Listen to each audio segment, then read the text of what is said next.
Dear students, today we are going to study about chemical coordination and integration. This is chapter 22, and we all know about endocrine system because we have studied in our 10th standard.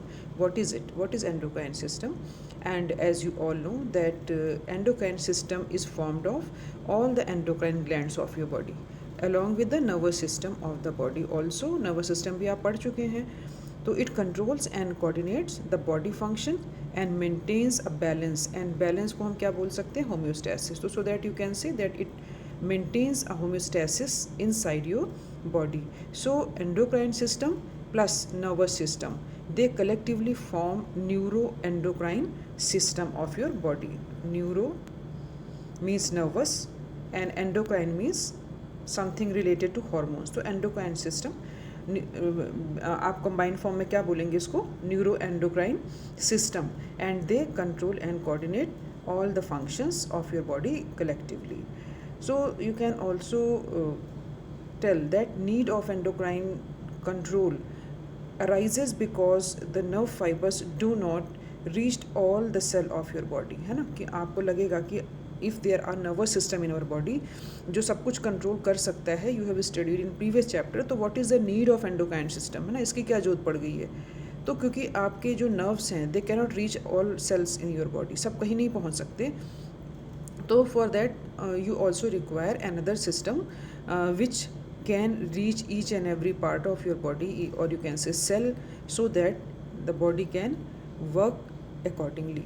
So neural control के बारे में special बात क्या है? You have studied that neural control is faster, है ना, बहुत तेज़ी से होता है neural control. Neural coordination you can से it is a faster but it is a short lived. तो इतना छोटे टाइम के लिए होता है सो दैट नर्व फाइबर्स के ऊपर डिपेंड रहने के बजाय हमारे पास एक ऑल्टरनेटिव सिस्टम भी है, that is regulation through the chemicals. And which chemicals? These chemicals which you known as hormones, इनके थ्रू. तो that's why our body, or you can say organism, evolve another system which coordinate and integrate various functions of your body by the hormones. So the neural system and endocrine system both are important for control and coordination of your body. Various physiological functions can be controlled and coordinated by these hormones. So hormones are very much important. तो hormones के बारे में तो आप पढ़ चुके हैं कि हार्मोन्स क्या होते हैं, बॉडी में कहाँ कहाँ पाए जाते हैं, what are the various endocrine glands. तो आपने 10th में स्टडी किया है कि there are various glands which are known as endocrine glands. And हम इनको एंडोक्राइन ग्लैंड्स क्यों कहते हैं? पहली चीज़, एंडोक्राइन ग्लैंड्स इन्हें हम इसलिए कहते हैं because they are endogenously located glands which lack the ducts. इनके अंदर डक्ट्स नहीं होते. डक्ट्स नहीं होने का मतलब कोई ऐसे ट्यूब लाइक स्ट्रक्चर्स नहीं होते कि एक जगह से दूसरी जगह इनको ट्रांसपोर्ट कर सकते हैं हॉर्मोन्स को. They can not transported.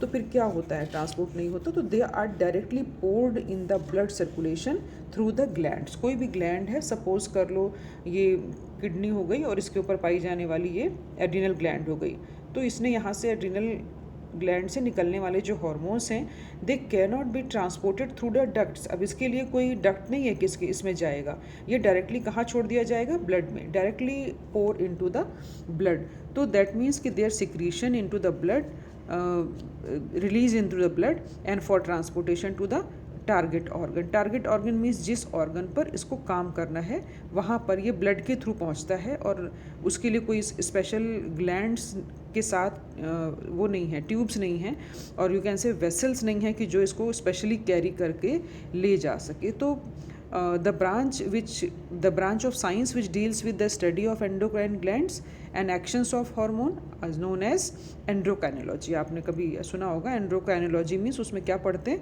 Endocrine glands के स्टडी को पढ़ते हैं और हार्मोन्स के एक्शंस को हम पढ़ते हैं. And there are various endocrine glands in your syllabus, आपको याद भी होगा. I have also write it here in a tabulate form. You can see it here. You have that pituitary gland because 3 glands are present in your brain. आप ऐसे याद रखेंगे, 3 glands तो आपके ब्रेन में हैं, pituitary, pineal and parathyroid. Sorry, pineal, pituitary and hypothalamus. 3 glands are present into your brain. Pituitary, pineal and hypothalamus. It is here, hypothalamus. This is also endocrine gland. तो ये 3 ग्लैंड्स हो गई brain में. Then नेक में thyroid and parathyroid is present in the neck region. तो thyroid and parathyroid आपके neck region में है. पैंक्रियाज एंड एड्रिनल ग्लैंड आप जानते हैं, टेस्टिस ओवरीज जानते हैं. और beside these there are some additional glands are also present. और these glands not like a gland exactly, they are gastrointestinal tract is also releases certain hormone. Gastrointestinal tract means gastro means stomach, intestinal means intestine. तो जो आपका पूरा digestive system है उसमें भी कुछ glands हैं, कुछ ऑर्गन्स हैं which also help in secretion of hormones like liver, kidney, heart.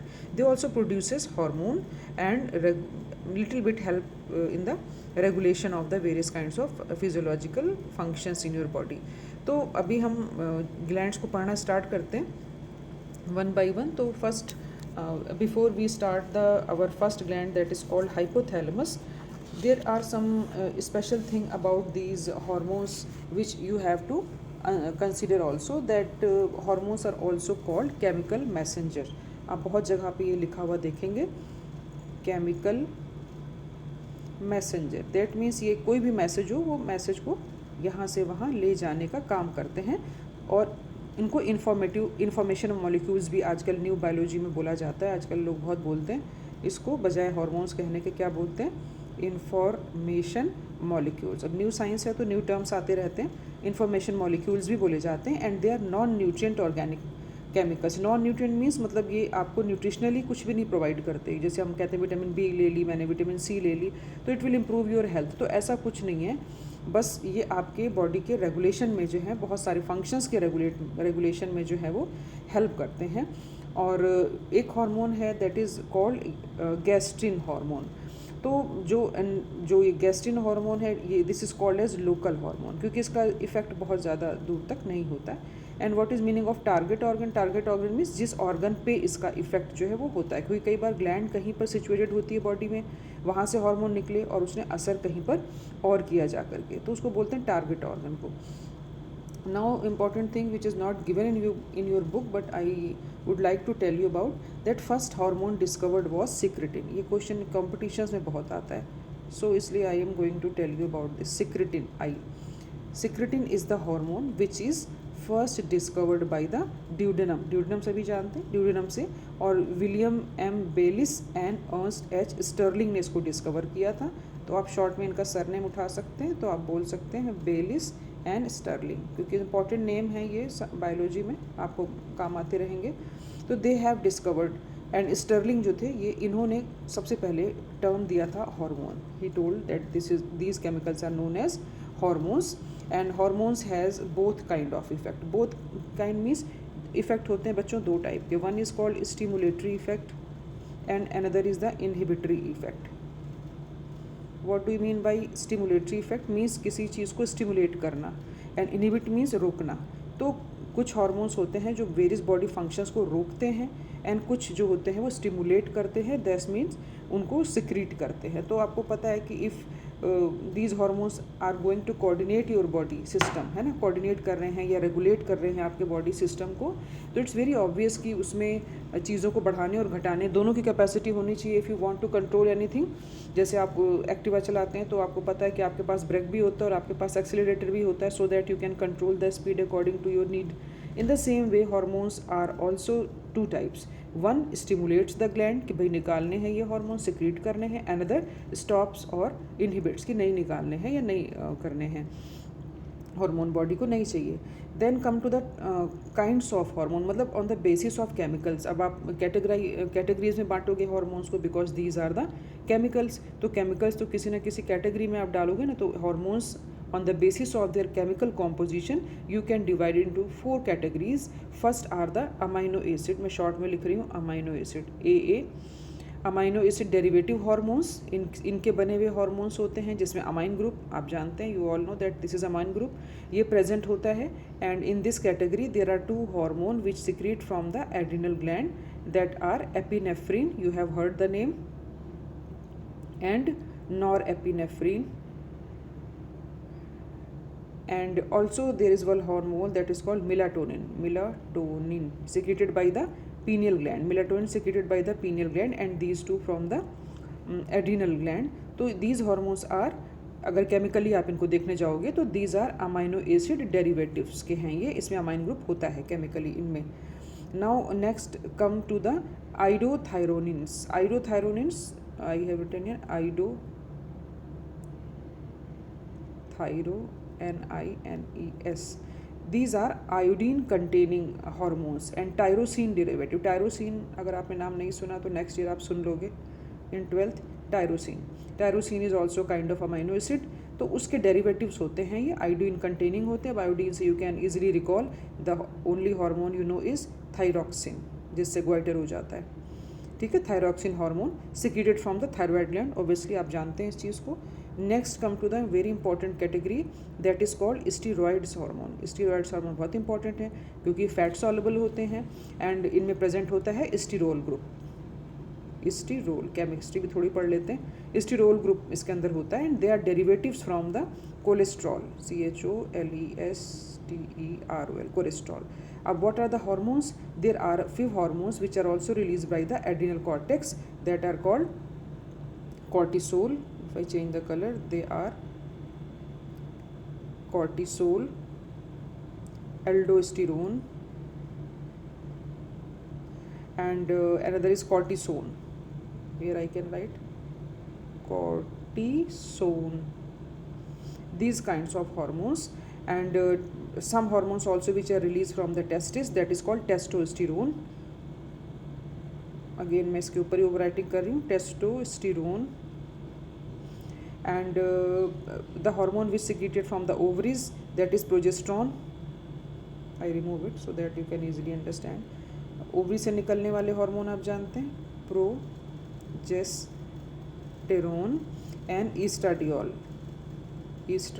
These are the name of hormone. ये सब सिक्रेट होते हैं, ये सारे स्टीरॉयड्स हार्मोन्स हैं जो भी मैंने बताया। मतलब आप कह सकते हो gonadotropins, basically the hormones which are secreted from testis and ovary. Basically आप ये याद रख लो, जनरली आपको याद रहेगा, that are steroid hormone and also adrenal cortex से निकलने वाले hormone, because adrenal gland is divided into 2 part, adrenal cortex, adrenal medulla. तो एड्रिनल कॉर्टेक्स वाले हार्मोन सारे। Now come to the next that is called proteinaceous और peptide hormone. Peptide और proteinaceous hormone, and these are formed of amino acid. Obviously amino acids के बने होते हैं, peptide bonds के बने होते हैं, वाटर सॉल्युबल होते हैं। एंड प्रोटीनेशियस हार्मोन में आपके आते हैं STH, somatotropic hormone, TSH, thyroid stimulating hormone, FSH, follicular stimulating hormone, LH, luteinising hormone.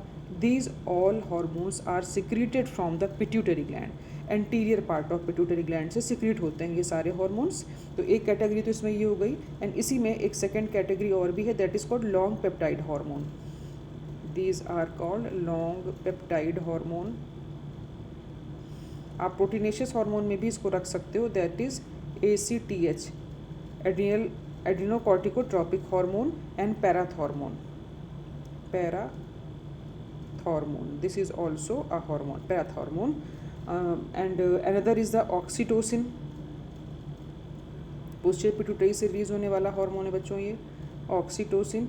ADH posterior pituitary से रिलीज होता है, इसको वैसोप्रेसिन भी बोलते हैं, वैसोप्रेसिन, दोनों में से कोई भी नाम ले सकते हो।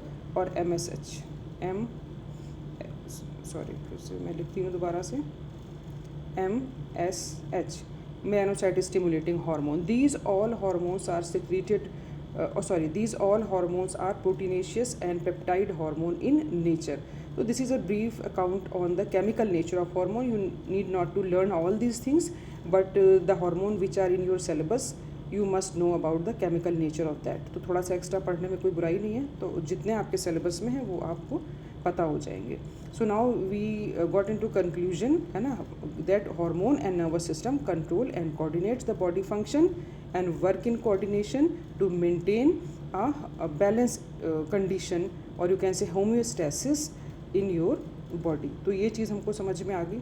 Now why you call them endocrine gland, these are small questions but very important questions, so that your concept will be clear. Because first thing is they do not have any ducts, कोई भी gland नहीं होती, that means ducts नहीं होते, that's why you call them endocrine gland. Whereas जो दूसरी glands होती हैं आपकी बॉडी की, उनमें डक्ट्स होते हैं, जैसे आपकी सलाइवरी ग्लैंड हो गई, स्वेट ग्लैंड हो गई, ऑयल ग्लैंड हो गई, they all have the ducts. तो this is the different, and that glands are known as exocrine gland. उनको आप क्या बोलोगे? Exocrine gland. उन that means sweat gland, oil gland, salivary gland, they all are exocrine glands. Now come to the endocrine gland के second चीज़ में, these secretes hormone. Endocrine glands always secretes hormone like thyroid, pituitary. Whereas जो आपकी exocrine glands होते हैं, ये जैसे मैंने बताया स्वेट, ऑयल, सलाइवरी ग्लैंड, कुछ भी सिक्रीट कर सकते हैं। तो एंडो एक्सो के अलावा there is one more kind of gland that is called heterocrine gland. ये भी आप पढ़ चुके होंगे 10th में। Heterocrine gland, what is this? Heterocrine gland means the glands which have both the characteristic feature, that means they are partly exocrine and partly endocrine, and most important example is very you can say important also as well as very famous, that is pancreas. Pancreas is the gland which is known as heterocrine gland because it secretes enzymes as well as hormones in the blood. As you all know that pancreas secretes glucagon and insulin, name ये hormones के नाम है, आपको पता है। And also secretes the hormone. कौन कौन से हार्मोन आपको पता है? सलाइवरी, जैसे अमाइलेज होता था, वहाँ पे पैंक्रियाटिक अमाइलेज होता है, वहाँ पे पैंक्रियाटिक लाइपेज होता है, एंड साथ साथ ट्रिप्सिन सिक्रीट करते हैं ये। तो दैट मीन्स पैंक्रियाज जो है वो दोनों चीज़ें सिक्रीट करते हैं, हार्मोन भी एंड एंजाइम भी। दोनों चीज़ें सिक्रीट हुई ना पैंक्रियाज से, enzymes as well as hormones. That's why you call them heterocrine gland. Heterocrine means different kind of thing ये जो है सिक्रीट करते हैं। तो आई होप आपको exocrine, endocrine and heterocrine gland whenever I name these things, तो अब आपको जल्दी से रिकॉल हो जाएगा, आपको समझ में आ जाएगा कि मैं क्या आपको बता रही हूँ। And now come to the move to the next thing that is called hypothalamus is the next gland which is given in your book. तो मैं हाइपोथैलेमस से ही इसको स्टार्ट कर रही हूँ कि what are the various important features of this gland. First we move on to this slide, and now on this slide you have seen that I have just made a small note on it so that you can understand whatever I am going to explaining you, that hypothalamus is the basal part of the diencephalon. Actually we have not studied about the brain, तो ये brain का part है diencephalon, and diencephalon is of course part of the forebrain, midbrain, hindbrain we have studied in the 10th standard. तो वही वाली knowledge जो है हमें अब काम आएगी। तो वो जो ब्रेन का पार्ट है उसी से रिलेटेड जो है मैं बात आपको बता रही हूँ कि hypothalamus is a basal part of diencephalon of forebrain and it regulates lots of functions in your body. कोई ये एक या दो फंक्शंस रेगुलेट नहीं करता, it regulates lots of function in your body. And कैसे रेगुलेट करता है? It have several cells and all these cells are neurosecretory. What is the meaning of neurosecretory? Students, neurosecretory means something which is present in your brain and secretory in functions, that means secrete something, some secretions in your body, तो उनको हम बोलते हैं neurosecretory in functions। and ये neurosecretory जो होते हैं they are very important because suppose I write here it is called nuclei, nuclei, nuclei। Neurosecretory cells neurosecretory cells are also known as nuclei, and these nuclei produce the hormones, and hormones का दो ही काम है, regulate करना body functions को, तो वो उनको regulate करते हैं और कुछ हार्मोन्स को सिक्रीट भी कराते हैं। Because hypothalamus is a different kind of gland, क्योंकि हाइपोथैलेमस जो ग्लैंड है उसका खुद का काम ये नहीं है कि वो कोई हार्मोन निकाले, मतलब वो इस चीज़ का क्रेडिट नहीं लेती, बट वो दो चीज़ें निकालती है, that is called, suppose this is hypothalamus I am talking about, and what is the function of hypothalamus is it secretes two kinds of hormone, either stimulating hormone और इनहिबिटिंग हार्मोन। तो जितने भी hormone pituitary से निकलते हैं सबके आगे आप लगा देंगे दो वर्ड्स। अगर स्टिमुलेटिंग है तो आप लगा देंगे उसके अंदर SH स्टिमुलेटिंग हार्मोन, और रिलीजिंग हार्मोन RH, और अगर वो इनहिबिटिंग है तो आप लगा देंगे IF inhibiting hormone. For example I am going to tell you about little bit. For example जो मैंने आपको बताया कि hormones which are produced by the hypothalamus are of two types, inhibiting hormone और रिलीजिंग हार्मोन। तो for example as I told you earlier that there are certain pituitary hormones, and pituitary hormones दोनों तरह के काम करेंगे, inhibit भी करेंगे और वो उसको मतलब स्टिमुलेट भी करेंगे।